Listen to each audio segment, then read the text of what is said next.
Welcome to Storytime.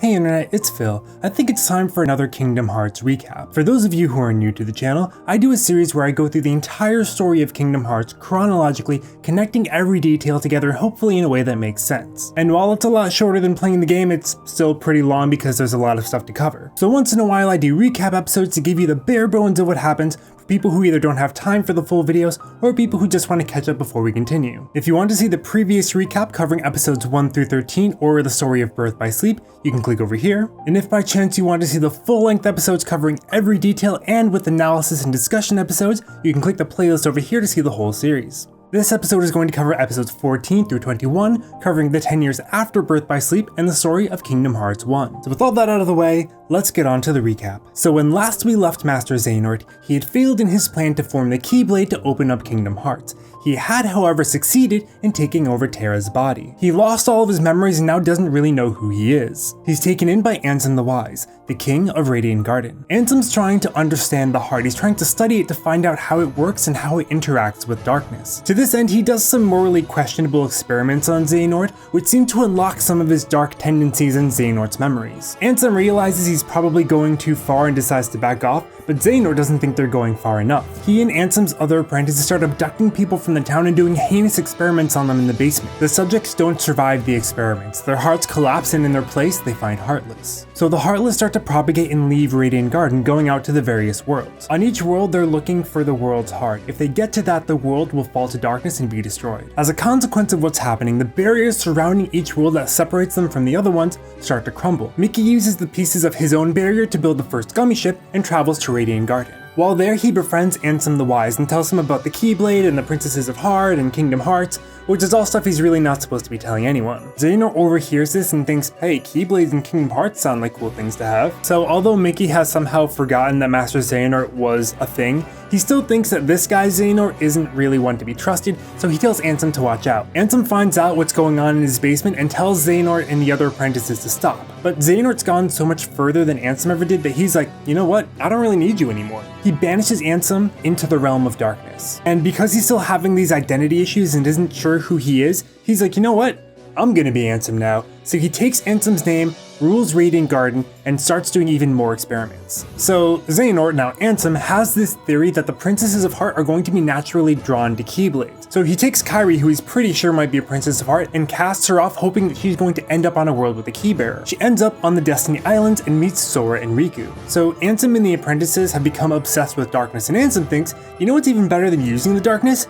Being the darkness. So he decides to willingly turn himself and the others into Heartless. Now because Ansem made himself into a Heartless willingly, his Heartless retains its sense of self. It also has no physical body, allowing it to travel through time. Don't even worry about time travel right now, we're gonna cover it in its own episode, just know that that's a thing. However, because Ansem and the apprentices had really strong hearts, they also create nobodies. Where Heartless are made from hearts, nobodies are made from bodies, souls, and memories. So now Ansem has been split into two beings. The Heartless, Ansem, Seeker of Darkness, and the Nobody, the Xemnas. They both have their own personalities and own goals. Ansem wants to find the 7 Princesses of Heart to open the way to the door to darkness, which will lead him to Kingdom Hearts. Xemnas' plan is a little more complicated. Xigbar is Braig's Nobody. He's Master Xehanort's second in command, his apprentice. He's the one that's going to make sure that Master Xehanort's plans all come to fruition, because he's been promised that he'll get a Keyblade and all sorts of power when Xehanort's plans are done. So Xemnas' goals are actually kind of dubious, which we'll talk about in the next episode. Xigbar is the one who's kind of leading everyone in this plan. So the idea is to get 13 nobodies and use a Kingdom Hearts made of the hearts of people rather than the hearts of worlds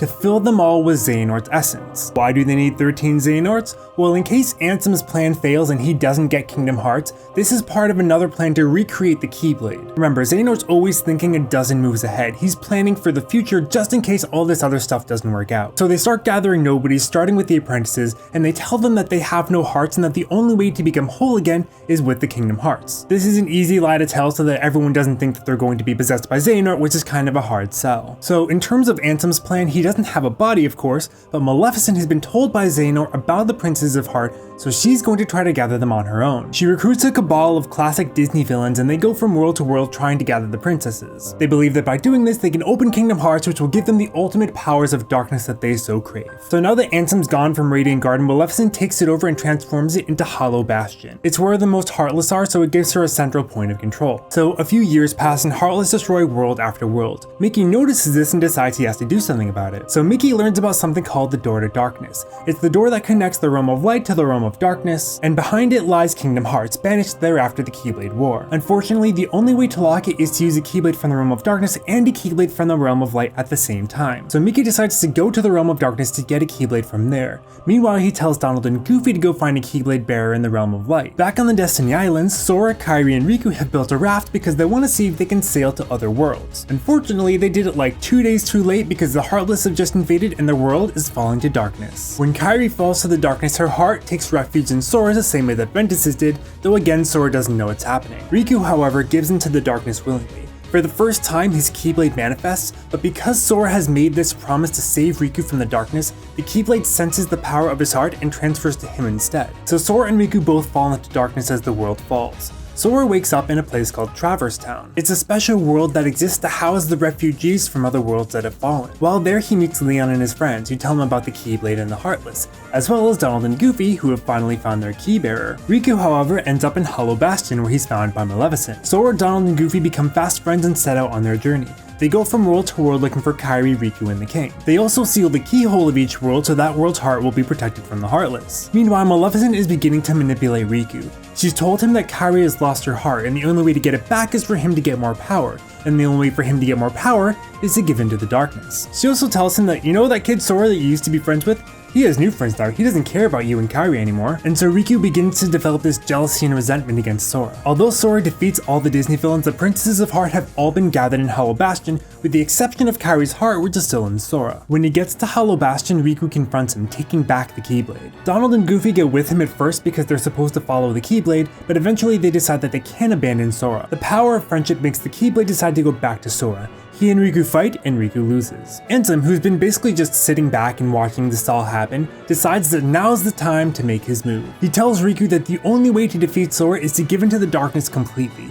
Riku agrees and Ansem takes over his body. This sends Riku's heart and soul into the realm of darkness, where luckily it's found by Mickey. So Ansem reveals himself to Sora and tells him that Kairi's heart is within him. Sora decides to sacrifice himself to save Kairi. He unlocks his heart, which unlocks hers as well. This causes Sora to turn into a Heartless, but also creates two nobodies. The first is Roxas, Sora's nobody who looks like Ventus because Ventus's heart is within Sora. The second one is a little special. Her name is Naminé and she can control memories. So although Kairi has her heart back, now Ansem has gathered all 7 princesses and he can open the way to the Door to Darkness. Kairi finds Sora's Heartless and uses her powers of light to restore him, giving him back his body. Leon and his friends come back to retake Radiant Garden while Sora follows Ansem. He goes to the end of the world, where all the fragments from the worlds that have been destroyed by the Heartless are gathering. He defeats Ansem, who in a last-ditch effort is like, you know what, I'm just gonna open Kingdom Hearts. But Ansem is a being of pure darkness, and he believes that all hearts come from darkness, and so the heart of all hearts, Kingdom Hearts, would be darkness itself. Of course, we know he's wrong, and Kingdom Hearts is made of light. He opens the door to darkness, and the light of Kingdom Hearts completely destroys him. So that's the good news. The bad news is that the Door to Darkness, which borders the realm of darkness, is about to let thousands of Heartless in, and that's going to pretty much ruin everyone's day. Luckily, Riku and Mickey show up on the other side.